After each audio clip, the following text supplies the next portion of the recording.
morning. Welcome to IOS online tuitions for judicial services. Today we start with the Transfer of Property Act 1882. Okay. As far as possible, we will be going section wise. If it is not needed, then we will do the entire chapter as a whole. Okay. So we start with Transfer of Property Act 1882. Short title and extent. Where all does it extend? It extends to all the states where the official gazette notification says that it extends to. Okay. And where the Indian Registration Act extends to. Wherever the Indian Registration Act, whichever is the territories to which the Indian Registration Act extends, Transfer of Property Act may extend as per the official gazette notification. Okay, we go to section 2, repeal of acts. Repeal of acts, whatever, that is the savings clause. Okay, whichever other act which has been enacted or amended later, at the later stage, those shall be the acts to which the topics will relate to, and it will not fall under Transfer of Property Act. Then we go to section 3, interpretation clause. Interpretation clause, we have the definitions. Okay, we'll just quickly go through it, which are all the words which are coming under the definitions part. That is the immovable property. Okay, immovable property, anything which is not movable. So when you are talking about immovable property, anything which is not movable, what are movable properties? Movable properties, how can you define movable properties? You have to go to Sale of Goods Act. What are goods? Anything which is movable, right? But when we say movable, again you have to refer to Sale of Goods Act, which talks about anything which can be severed from earth, right? But anything which is embedded into the earth, even if it is a machinery which is embedded into the earth, then it will be deemed to be immovable property. Okay. Then next, instrument. Instrument is anything which is not a testamentary instrument. Anything which is written down means a non-testamentary instrument. Anything which doesn't act as a documentation. Attested, of course, attested by the due authority. Attached to the, then we go to registered. What does registered mean? Registered means anything which is registered under any law for the time being in force. Then attached to the earth. Attached to the earth means anything which is attached. See, just now I was telling you about the machinery. Machineries usually are movable property, am I right? But if it has been really attached to the earth, it has been embedded into the earth, then it shall be deemed to be a immovable property, attached to the earth. Anything which is attached to the earth. Attached to the earth means it cannot be severed from earth unless you have to remove the part of the earth from the good property. Okay. See, for example, we call houses also as immovable property, something which is attached to the earth. But we can easily demolish the earth. So that doesn't mean it can be severed from earth, therefore it is movable property. Am I right? So when we are saying movable property, anything which we can sever from earth, please don't take it in a very wide sense. Then next we go to actionable claim. What is an actionable claim? Any debt, any claim which can be made a cause of action. When do we make it a cause of action? Anything which can be enforced by the law. Then we go to the next one. Okay, I think that is it regarding definitions. Then we go to section 4. Enactments relating to contracts to be taken as part of Contract Act and Registration Act. See, when we are talking about all this transfer of property, obviously Transfer of Property Act means transfer of property relating to immovable property. Therefore, when we have to keep in mind the Indian Registration Act as well as the Contract Act, because you know it, sale deed, gift deed, whatever is the type of deed, everything acts as a contract. Okay. So now we go to chapter 2 of transfers of property by act of parties. Chapter 2 of transfer of property by act of parties. How does the transfer take place? Transfer takes place because of the acts of the parties. Okay. Transfer means what? Any title, any possession, risk, anything that will be transferred. The good itself is transferred. The item itself is transferred. The property itself will be transferred. Everything will be transferred due to the act of parties. That is what chapter 2 deals with. You have the mortgage deed, you have the mortgages, you have lease, license, which gives only the possession, not the ownership. Otherwise, you have absolute sale deed, you have a gift deed, you have power of attorney, you have so many such things, right? Through which transfer of property takes place. Section 5 defines transfer of property.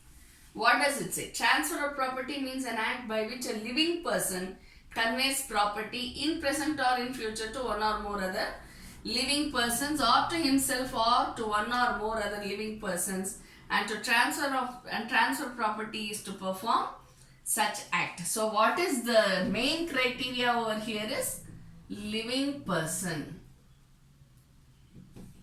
Main criteria for this section is the transfer by the act of the party should be to a living person. It may be himself or it may be to any other person. Doesn't matter. But what happens? The person should be a living person. Okay. See, definitions and all you have to only by heart. But I would like to analyze and tell you exactly what is important in that, so that it will be easy for you to by heart the definitions. Okay. Okay. And this is the main thing which is there in the section 5. Living person. We cannot transfer any property to a dead person. But you should remember one thing. Any person, living person, does not necessarily mean who is existing in this world. Right? You have already read in LLB. Existing in the world, living person also includes a child in womb. Such a baby, such a child in womb is also deemed to be a living person. So, to be existing in the world, what we have to think of is also the child in whom we have to include. That's why if you go to see certain partition deeds or gift deed or something like that, you have a clause. If it has been given to the child in whom, then that clause will be written down. Obviously, the guardianship will be to the mother or father, being natural guardians. Okay, then we go on to section 6, what may be transferred. Very important. Of course, we know that it is properties which will be transferred, but what may be transferred gives you a wide idea. Number 1, heir apparent, the chance of an heir apparent succeeding to an estate, chance of a relationship obtaining a legacy, or any other possibility of a like nature cannot be transferred. We cannot transfer the future right. If you are having the textbook in your hand, you can just note down there. Chance of a heir apparent succeeding to an estate. Chance of a relation obtaining a legacy on the death of a kinsman, or any other mere possibility of a like nature cannot be transferred. Okay. So what all can be transferred? Everything can be transferred. All sorts of properties can be transferred. But what cannot be? All rights can be transferred. All liabilities can be transferred. Anything may be transferred. But what cannot be transferred is future right. If a person has written a will in my name, then I cannot say that, okay, I am going to sell you the property because the will has been written in my name regarding that property. Till the testator dies, I have no right. I am just waiting to succeed to that property. Understand? So, a future right cannot be transferred.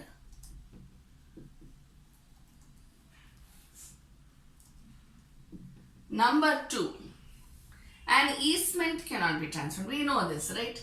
Easementary right.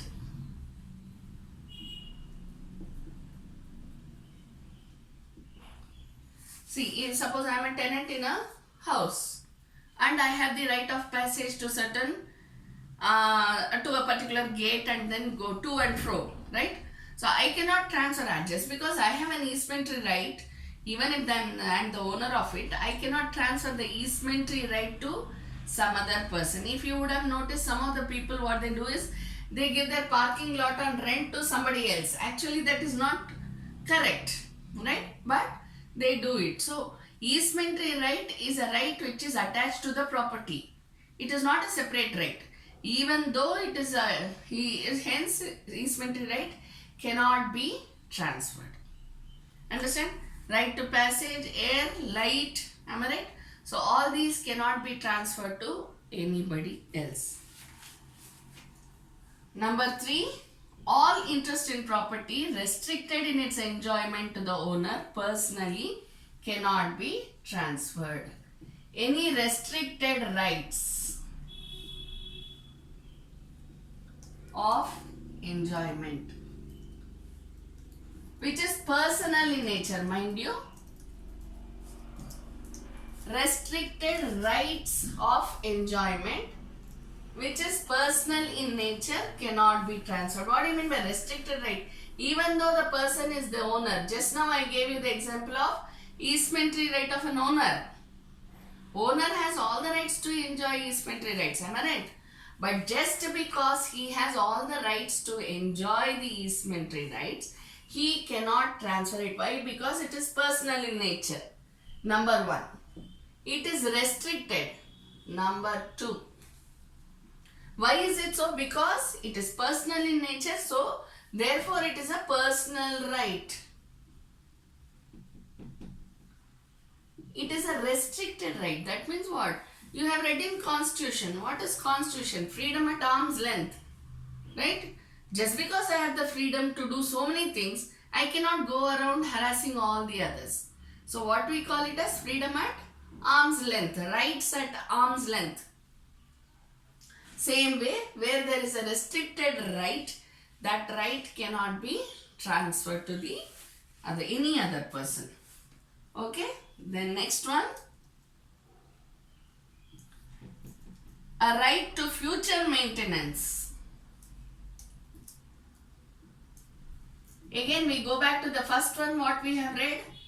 Future right cannot be transferred, right?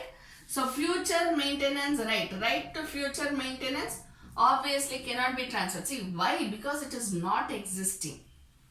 The problem here is anything which is existing can be transferred. But where it is not existing, how can I may get it, may not get it. If you have read the Contract Act, you should read Contract Act along with this. If you read the Contract Act, anything, this is like a contingent contract, am I right? So anything which is in future is not existing now. So we may get, we may not get, hence it cannot be transferred at present. In future when I get the maintenance, I can transfer it, but not now. Okay? Then number 5, mere right to sue. Right to sue cannot be transferred. I have a right to sue a person. Can I just transfer it just like that? No. See, just like that we cannot transfer it to any other person. There are riders to it. For example, if it is an insane person or a minor or an insolvent, particular cases are there. But generally a right to sue cannot be transferred. I cannot just write down a sale deed or something like that and say, come on, I am transferring the right to sue to you. I cannot, right? Okay. Then next one, number 6, I can only act as an agent, that's all. I cannot get the right to sue as an owner. Public office cannot be transferred. We know this very well. Public office cannot be transferred. What do you mean by public office? Any authority who is holding a public position. Right? A public position, they have to come either through elections or through promotions or something like that. Only the particular ways are there, particular means are there of coming to public office. So it cannot be transferred as a matter of right. Oh, I have been there in public office, now let my son or daughter take my place. That is not the way the public office works. Okay? Then next one is stipends.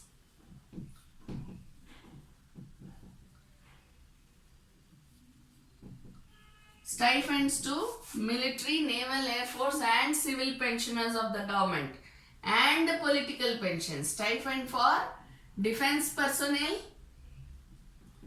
civil pensioners and political pensions cannot be transferred. Stipends means what? Whatever comes as a part of the money, it cannot be transferred just like that.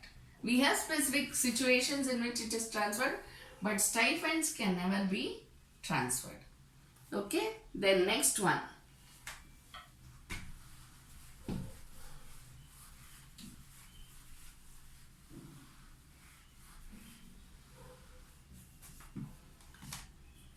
Then, no rights. See, where there is an unlawful object. What is the unlawful object? What do you mean by unlawful object? Any purpose of a contract which is unlawful. And there arises a right out of the unlawful object. This right cannot be transferred. The contract which is entered into, the purpose of the contract is unlawful. But even though it is unlawful, I get a right out of the contract. But that right cannot be transferred. Why? Because it is unlawful object. Therefore, it becomes a void contract. That's it. Okay. Then next one. Okay, that is it. Then we move on to the next section. Section 7.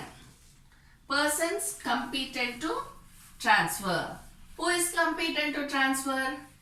Any person who has a right, title or interest or ownership, and anyone who acts as an agent of the person. So anyone who has been authorized, either the person himself or anyone who has been authorized to act on behalf of the person who is entitled to the right, shall be persons competent to transfer. See, for example, if I am not in town, okay, but a sale deed has to be registered on a particular date when I am not there. So what do? I cannot miss the appointment which I have in some other place. So what do? I give a power of attorney to one of my persons, whoever is there. Okay. So that means they have the right to act on my behalf. So who is competent to transfer?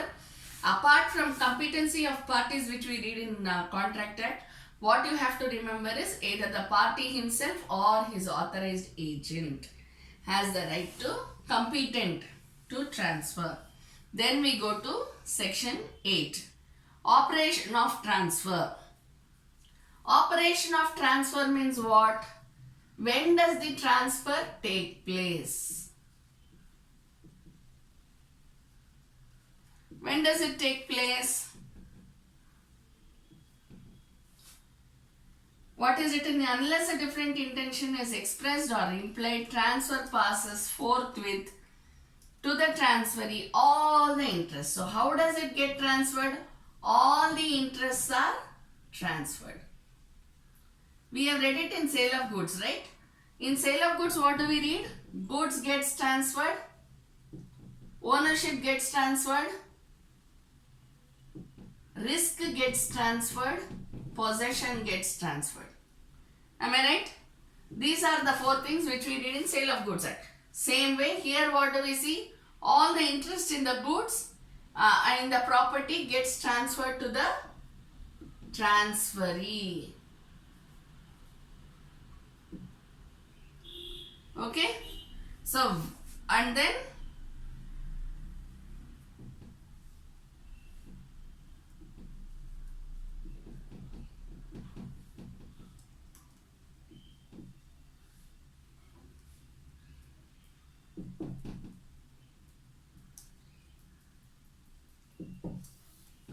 right, interest, ownership, possession. Ownership may pass on or may not, but right, interest and possession surely pass on to the transferee. Okay? Where it is an actionable claim or a debt or anything, then the debt is not directly transferred. Understand? The debt is not directly transferred, but what gets transferred is the claim over it. For example, the interest which is gathered. See, if I have given a debt to somebody else, Okay, and I am filing a suit for that. But I have taken a loan from somebody else. So how will I transfer the debt? How will I transfer my actionable claim? See, for example, in case of insolvency petitions, insolvent cannot file a case for anything except what is due to him. If he has to get something which is due to him, then he has the right to file a case, right? Of course, through his agent, but still. Okay. So in that case, what happens? He will file a case saying that I should be getting so much amount from so and so person, hence I am filing a suit for this claim. Understand? Now if somebody else has to attach my actionable claim, the insolvent person's claim, then he can attach, or he will have only the interest, arrears of interest. Understand? So what I can transfer, or what can the insolvent person transfer? Insolvent person, or any person for that matter, can transfer only the arrears. They cannot transfer the debt as it is. Am I right?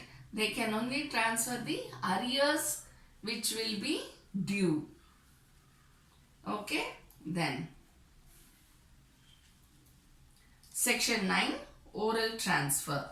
What is an oral transfer? Anything which is not in writing is a oral transfer. Okay, not in writing, as per Evidence Act, how will you see? If it is not writing, means manual, electronic record, both you should take into consideration. Then we go to section 10, condition restraining alienation. Where property is transferred subject to condition or limitation, absolutely restraining the transferee claiming from parting or disposing of, the condition or limitation is void, except in the case of lease, where the condition is for the benefit of the lessor or those claiming under him. See, for example, okay, let me just finish the whole section. Where the condition is for the benefit of the lessor or the one claiming under him, provided the property may be transferred to or the benefit of a woman, not being a Hindu, Mohammedan or Buddhist, so that she shall not have power during her marriage to transfer or charge the same or have any beneficial interest therein. Okay, so now what we have to see over here is condition restraining alienation. The condition restraining alienation. See, when we are alienating a property, it can be either through sale or gift or will or release deed, anything, okay, D capital, anything it may be. There should not be any condition, restraining condition.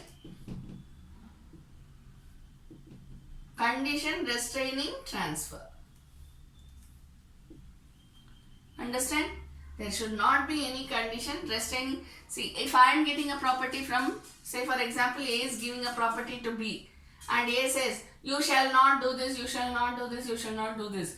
These conditions will be deemed to be void unless it is for the purpose of lease. See, when we are giving a rental agreement, we say you should not put nails on the wall, you should not do any painting, you should not scratch the wall. There are so many don't. Right? So in a lease agreement, the conditions restraining is valid. But otherwise, it is not at all valid. You should not sublet the premises to anybody else without the owner's express permission. That also comes under section 10.